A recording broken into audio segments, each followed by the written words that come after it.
안녕하세요. 절대갑TV의 명품 PD 한PD입니다. 최근에 그 선거에 패배한 민주당, 자, 말들이 많습니다. 패배의 원인은 부동산 민심이 폭발했다. 자, 그것을 이제 원인으로 보고 있죠. 나온 얘기들이 부동산 규제를 완화해야 된다라는 얘기가 처음에 이제 온건파 입장에서 많이 나왔어요. 자, 그러나 이제 요즘 최근의 분위기가 강경파 발언들이 이어지면서 규제 완화가 물 건너간 것이 아니냐라는 이야기가 지금 나오고 있어요. 종부세 때문에 진 것은 아니다. 자, 종부세를 내는 사람은 4%에 불과한데 어떻게 그것 때문에 진 것이냐라는 이야기가 나오기 시작했어요. 강경파들에게서. 종부세 완화 발의한 의원들이 있죠. 뭐 예를 들어서 뭐 분당에 있는 뭐 의원들, 뭐 그런 지역구 의원들이 종부세 완화에 대해서 발언을 했는데, 자, 이런 분들에게 강성 친문들이 문자 폭탄 세례를 퍼부었다고 그래요.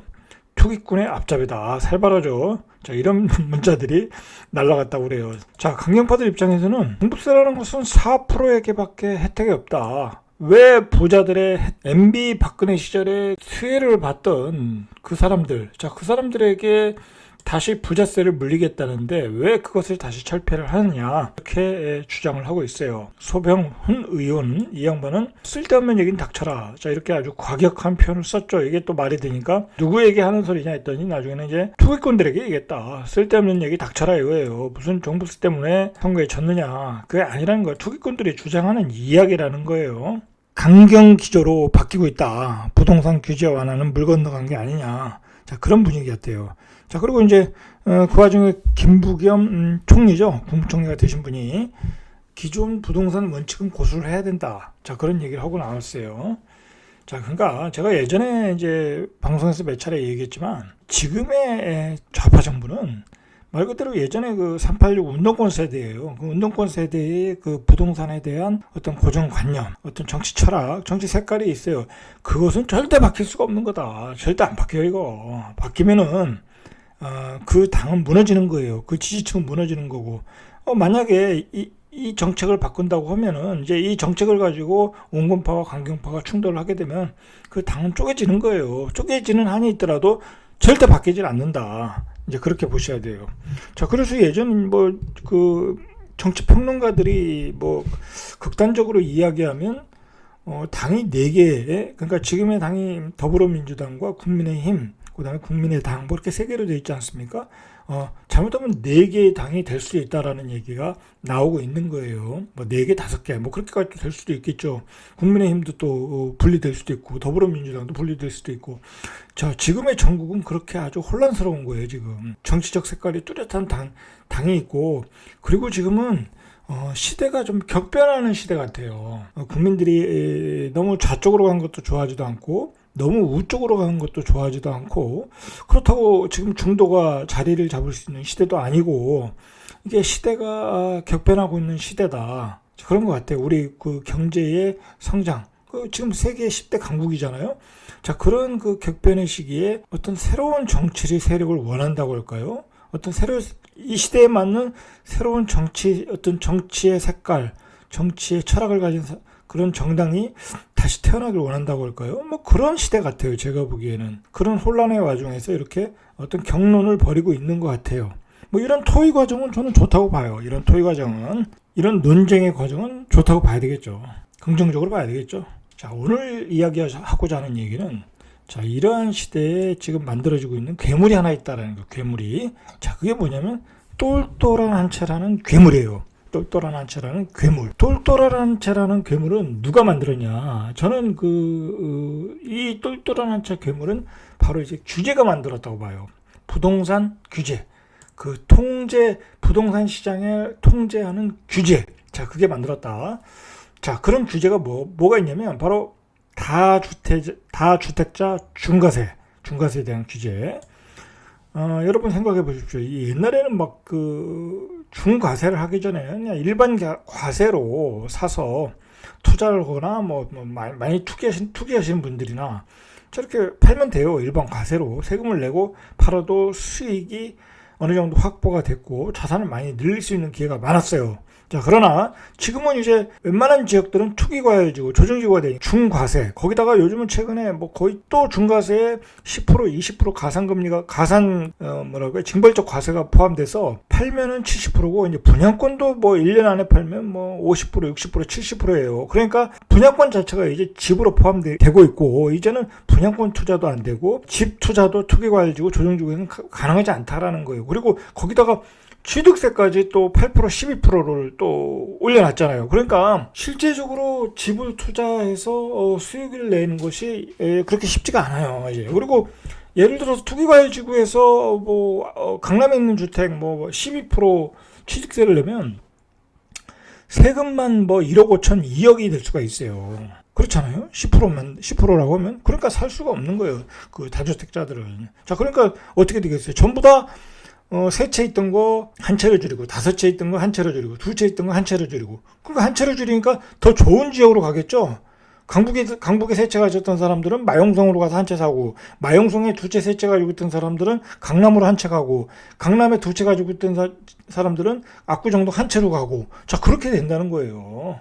문제는 이 다주택자 중과세 규제가 바로 똘똘한 괴물을 만들었다. 자, 거기다 또 다른 그 규제의 괴물이 뭐냐면, 이 규제가 뭐냐면, 임대차 보호 3법이었어요.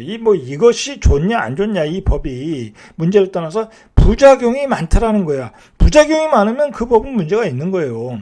자, 임대차 보호 3법으로 전세 가격 폭등했잖아요. 근데 중요한 거는 재산세, 그 다음에 종부세 폭탄과 함께 이 융합 반응을 일으키는 거야.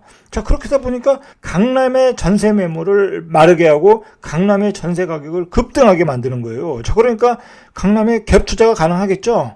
전세 가격이 올라왔으니까.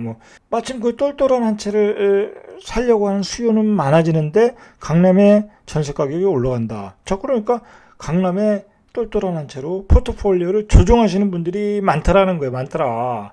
자, 이러한 다주택자 중과세 규제와 임대차 보호 3법이 이러한 똘똘한 괴물을 만들고 있다. 그리고 전국이 조정지구, 투기과열지구, 자, 그리고 풍산효과.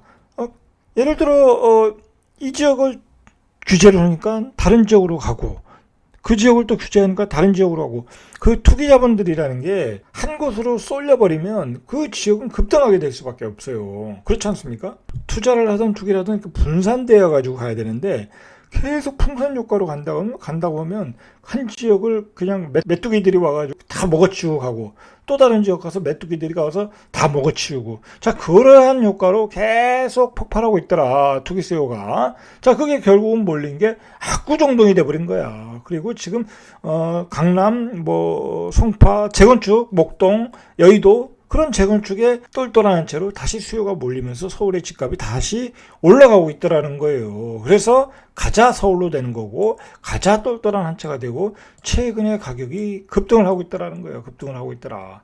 최근에 가격 상승을 주도하고 있더라는 거예요. 이런 게. 좌파의당 입장에서는 이제 개혁의 이미지를 가져야 되니까 부동산 정치적 입장으로 보니까 1가구 1주택을 주장하고 있잖아요. 자, 그러다 보니까 전부 다 강남으로 가고 있더라는 거야. 강남으로 똘똘한 한 채로 가고 있더라는 거야. 최근에 LH 사장이 되신 분, 국세청장, 그분도 요즘 강남에 압구정동에 현대아파트 3단지인가요? 3차. 그걸 가지고 있다고 하잖아요. 그래서 3년인가 몇 년 동안에 2017년도에 샀으니까 한 4년 됐나요? 자, 10억을 벌었다고 그래요. 결국은 똘똘한 한 채로 성공을 한 거죠. 그리고 왜 똘똘한 한 채로 갈 수밖에 없냐면, 그 똘똘한 한 채가 오르는 폭이 커요. 이 국세청장님 경험을 통해서 보면 사람 수요는 몰리고 공급은 없고 희소 가치가 있으니까 계속 오르더라. 그 사람들이 그걸 모르겠습니까? 그러니까 계속 똘똘한 한 채가 가격이 올라가고 그것이 괴물이 되고, 자, 그 가격이 주변 다른 아파트의 가격을 또 상승시키는 트리거가 된다는 거예요. 그게 문제가 있다는 거죠. 자, 결국은 악순환이 계속된다. 자, 이렇게 규제로 똘똘한 한 채로 몰리고, 자, 정부는 고가주택의 재산세, 종부세를 폭탄으로 대응을 하는 거예요. 결국은 이제 부자들에게 증세를 하겠다. 자, 그런데 문제는 이 재산세, 종부세 폭탄으로 똘똘한 한 채가 그 강남의 고가주택들이 가격이 잡히고 있느냐, 안 잡힌다는 거 안 잡힌다. 세금 폭탄에도 견뎌낼 수 있는 수요가 많다라는 거예요. 많다. 자, 결국은 이렇게 재산세 폭탄, 종부세 폭탄에도 가격은 오르니까 민심이 폭발하는 거. 민심이 폭발. 자, 그러면 거기다 민심이 폭발하면 또 규제가 또 나오는 거예요. 또 규제가 또 나오는 거예요. 자, 그럼 뭐 규제라는 게 뭐겠어요? 대출 규제, 세금 폭탄이잖아요. 자, 그 규제, 그리고 토지거래 허가제예요. 자, 결국은 그게 이제 선거 참패로 일어나고, 그 선거 참패가 되면 또 규제 완화 논의가 일어나요. 옹건파 중심으로. 옹건파들이 있잖아요. 민주당에도. 자, 그런 사람 중심으로 규제 완화가 논의가 되다가 또 여론을 봐서 또 강경파들이 또 들고 일어나는 거야. 이거의 반복이더라. 지금 일어나는 게. 이런 악순환이더라. 자, 당내에서 반발하고 또 그 좌파 진영의 시민단체들이 있지 않습니까? 좌파와 함께 성장한 시민단체들. 자, 그분들한테서 계속 그 반발이 일어나면서 그 규제 완화는 없었던 얘기로 가고 계속 규제는 더욱 강화되고 그리고 계층은 분리되는 거예요. 자, 그렇게 사회가 양분되더라는 거예요. 양분되더라. 이런 악순환을 계속 겪고 있더라는 거예요. 결국은 이 투기 세력은 좌파의 든든한 어떤 지원 세력이 돼버렸어요. 결국은. 자, 왜 그러냐면, 자, 이렇게 규제를 만들다 보니까, 이 규제를 만들면 오히려 투기 세력이 더 극성을 부리기 좋아요. 그냥, 뭐랄까요. 그 투자하는 곳을 한 군데로 몰아주는 거야.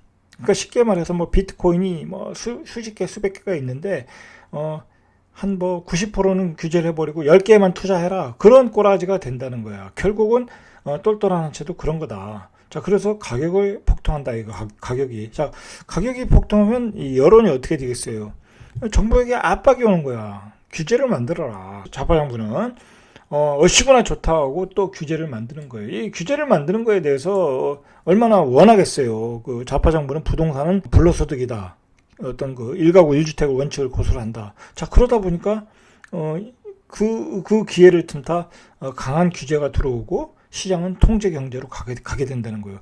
그래서 이 부동산에 대해서는 좌파 정치의 색깔을 가져가게 되는 거예요. 결국은, 투기꾼이 그런 좌파 정책의 색깔을 가져가게 되는 그 동기를 준다라는 거예요. 그러니까 어떻게 보면 교묘하게 투기꾼들을 좌파 정부는 이용하고 있다라는 거예요. 이용하고 있다. 자, 그 투기꾼들이 그렇게 거래를 많이 하면 결국은 뭐가 좋겠습니까?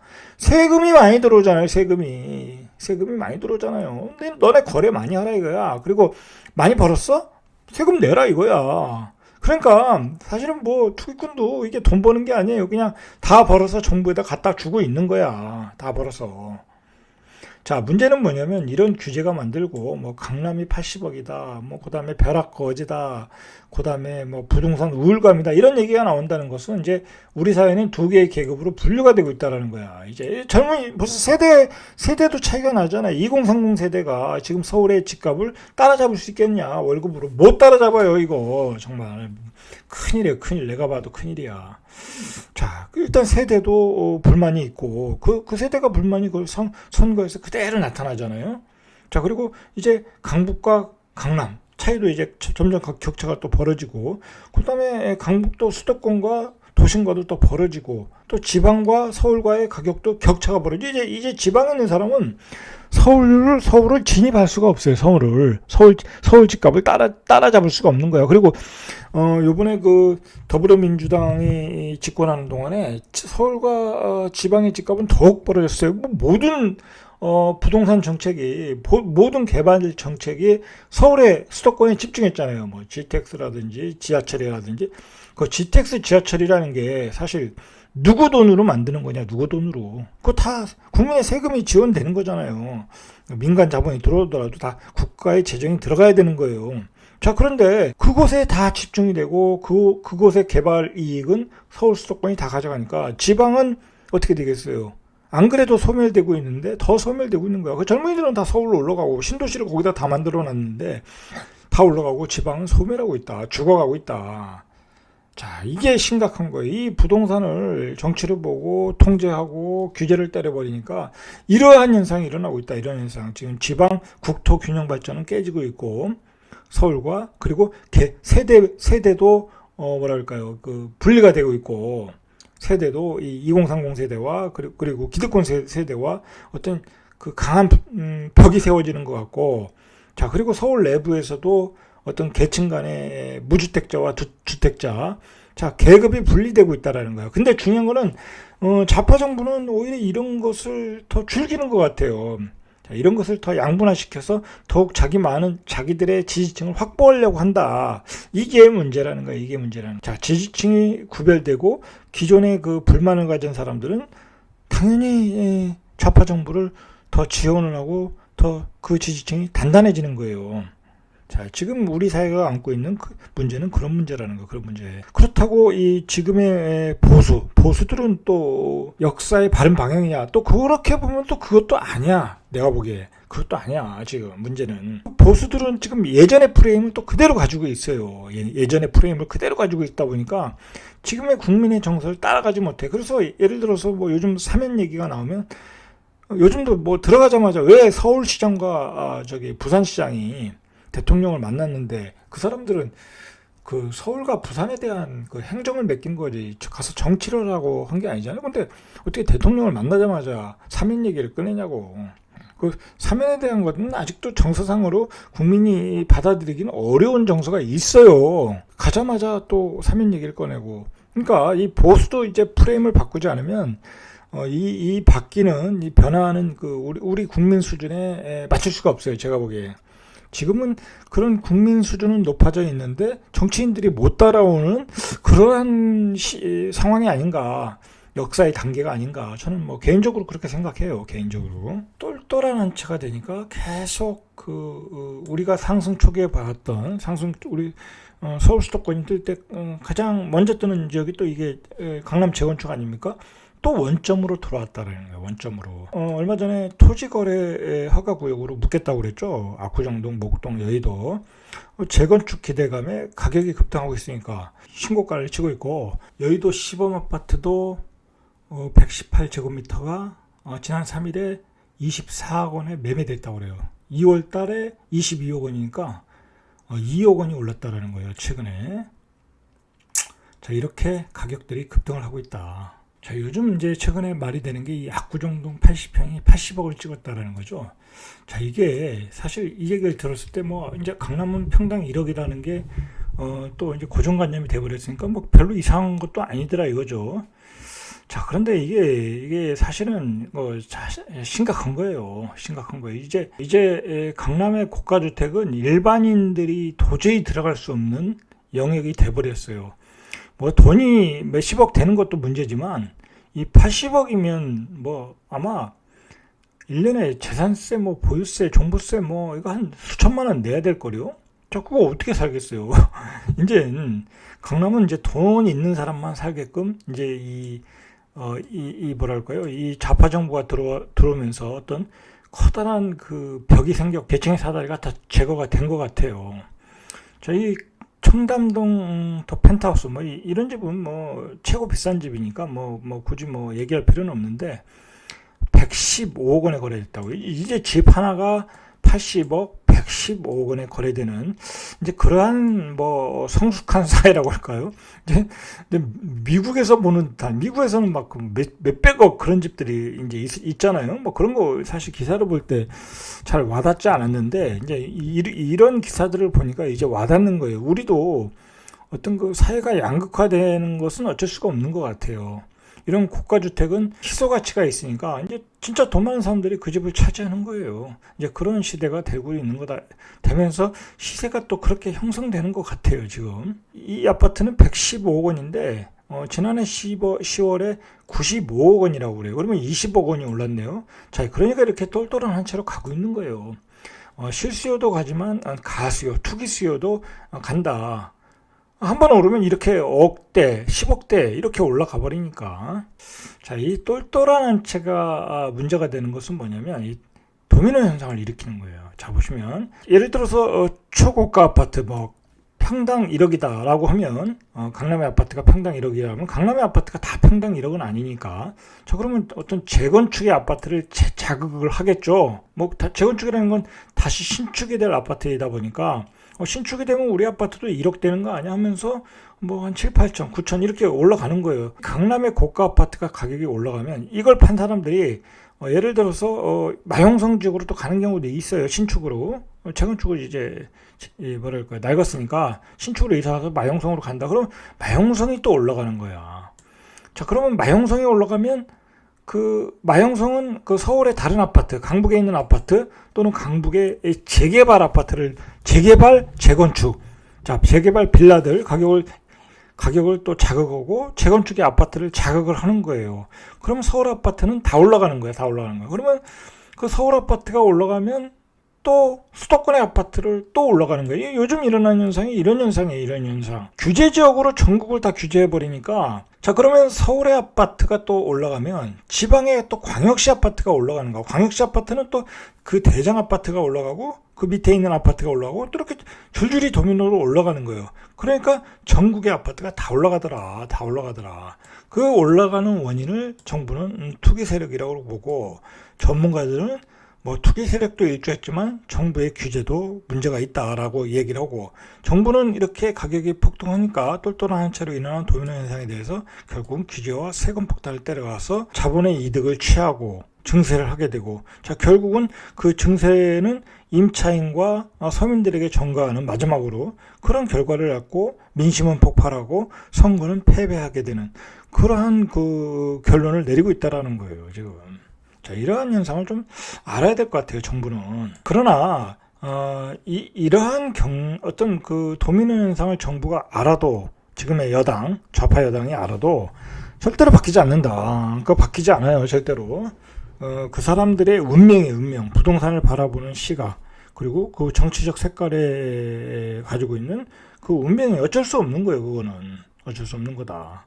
뭐 국민의 선택에 달려 있는 거지, 그건 그 사람들이 바뀔 수가 없는 거예요. 자, 왜 우리가 대한민국 사람들이 지금 이렇게 똘똘한 한 채에 집중을 하고 있는가? 우리가 한번 보면은 이 똘똘한 한 채가 우리 사회의 어떤 욕망의 바벨탑이에요. 뭐 말할 것도 없이 대한민국에 태어나면 강남에 살아야 된다는 것이 대부분의 중산층의 꿈이잖아요. 안 그런 사람도 있어요. 물론 소수의 사람들, 나는 지방에 가서 살고 싶다, 나는 산속에 가서 살고 싶다, 자연인이다라고 하고 살고 싶은 사람도 있고, 다양한 사람도 있지만은 많은 사람들의 꿈은 강남의 좋은 환경에서 살고 싶어요. 강남의 좋은 학군에서 아이들을 키우고 싶어요.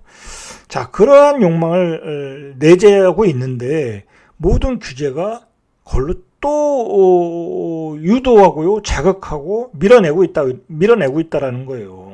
자, 요즘 우리가 그 코로나 바이러스 이후에 람보르기니를 없어서 못 판다고 그래요. 없어서. 대한민국이 그렇게 이게 잘 팔린다고 그래요. 자, 이게 왜 그러냐면 양극화돼서 그래요.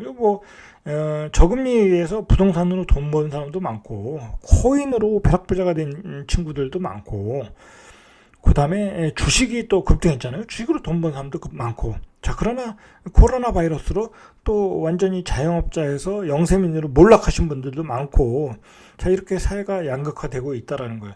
자, 우리 사회는 이렇게 양극화, 그 다음에 이렇게 그 강남의 집값의 급등을 하고 있고, 다른 한쪽에서는 서민들이 재난지원금을 받고 있다. 자, 이런 상황에서 어떤 그 정치인들은 이것을 풀어낼 수 있는 정치 역량을 배줘야 되는 거예요.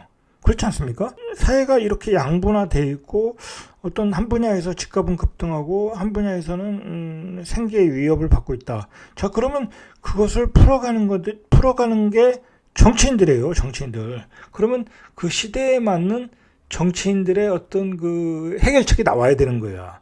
근데 그 해결책이 안 나오고 규제와 통제 계속 가겠다.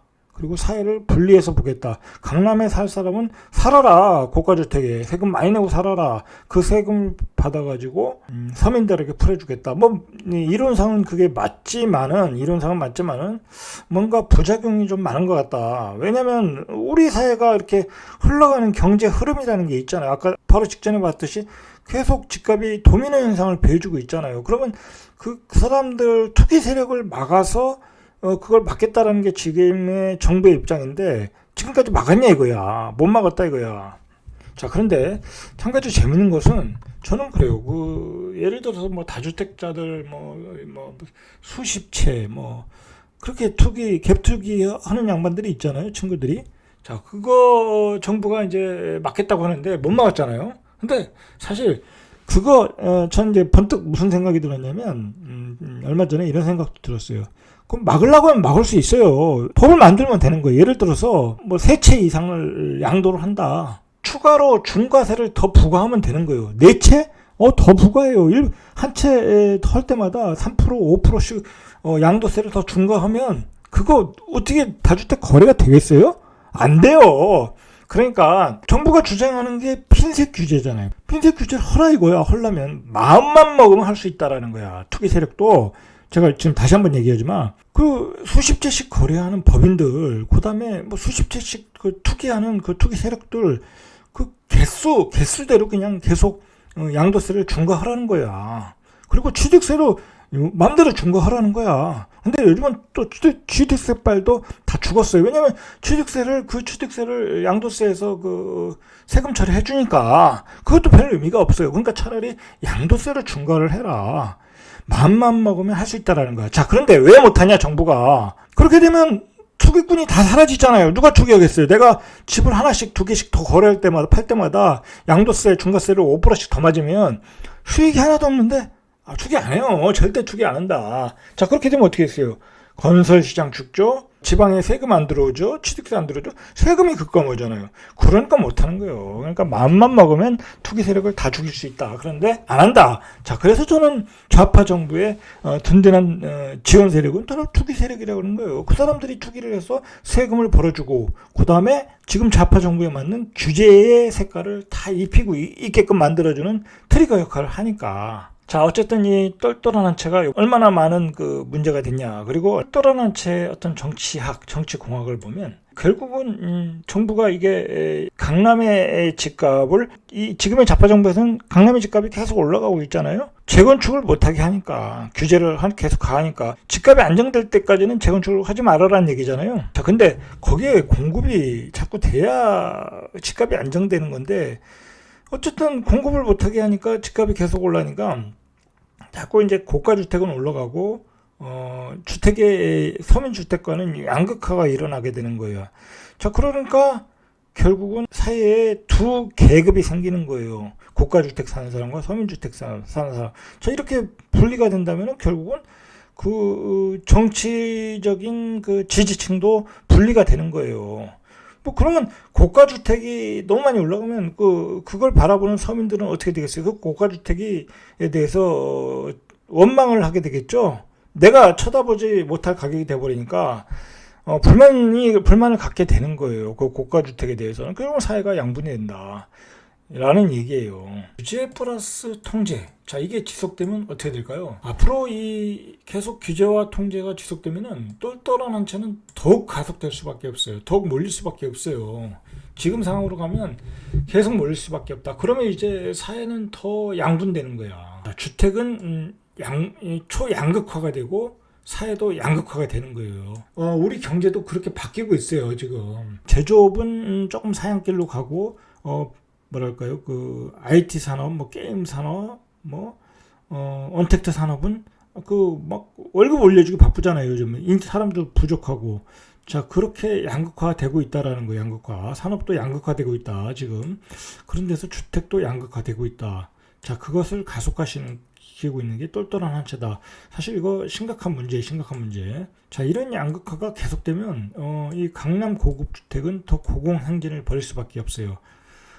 제가 작년에 이야기 했어요. 작년에 뭐라고 얘기했냐면, 올해 2021년도 시장은, 서울 수도권, 세 군데를 찍었어요. 그 중에 하나가, 정확히 찍었어요. 제가 강남이다. 서울에서도 강남만 쳐다보라고 그랬어요. 자, 저는 이제 그렇게 본 거예요. 결국은 모든 사람들이, 규제에 의해서, 똘똘한 한 채로 몰릴 수밖에 없다. 자, 그리고 우리 산업 구조도 양극화되고, 뭐랄까요,